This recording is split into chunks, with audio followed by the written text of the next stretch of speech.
Macbeth, c'est l'une des pièces de Shakespeare qui n'est pas très souvent montée. Elle est réputée difficile et c'est pour moi la plus grande tragédie de Shakespeare parce que c'est celle qui est le plus métaphysique, qui parle le plus de l'homme, de l'humain et du choix. Est-ce qu'on est obligé d'accomplir des bonnes actions? Est-ce qu'on est obligé d'accomplir des mauvaises actions? Quel est notre destin? Ouvrez, verrou! À qui frappe chez nous? Eh bien, secrète et noire sorcière de minuit, que faites-vous? Un acte qui n'a pas de nom. Shakespeare, c'est avant tout un texte. C'est une langue. Et c'est une langue qui est d'une telle beauté, qui est d'une telle richesse. C'est pour ça que Shakespeare est encore monté aujourd'hui. C'est-à-dire qu'il ouvre un champ de possibles absolument incroyable. Et c'est pour ça que Shakespeare, il est monté de plein de façons différentes. Parce que c'est possible. Ces textes, la façon dont les mots sont articulés, dont les idées sont véhiculées, et cette espèce de poésie et à la fois de truculence, de chair. Macbeth, c'est une œuvre de chair et de sang.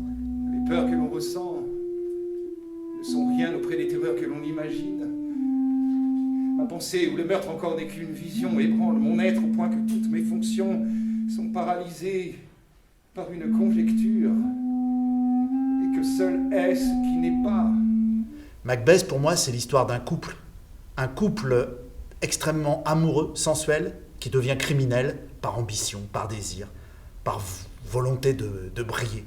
Et c'est en ça que c'est à la fois universel, à la fois intemporel, et c'est aussi cette intemporalité que j'ai voulu mettre dans la mise en scène. Quand Duncan sera endormi, et sa rude journée de voyage ne peut que l'inciter à un profond sommeil, ces deux chambellans, je les abrutirai si fort de rasade de vin que leur mémoire gardienne du cerveau ne sera plus qu'une fumée et le siège de leur raison un simple alambic.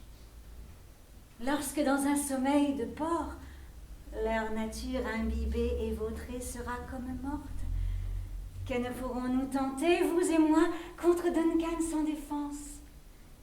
Que ne pourrons-nous attribuer à ces éponges d'officiers qui porteront la faute de notre grand meurtre? Macbeth, c'est une pièce dans laquelle il y a des combats d'épée. Moi, j'avais pas envie de faire l'impasse sur ces combats d'épée. Moi-même, je pratique l'escrime de spectacle depuis 25 ans. Je l'enseigne parallèlement, donc c'est deux passions que je pouvais mêler. J'ai aussi beaucoup travaillé sur le corps. Donc c'est vrai que dans cette pièce, il y a un travail corporel qui a été demandé aux acteurs, qu'ils soient avec une épée ou non.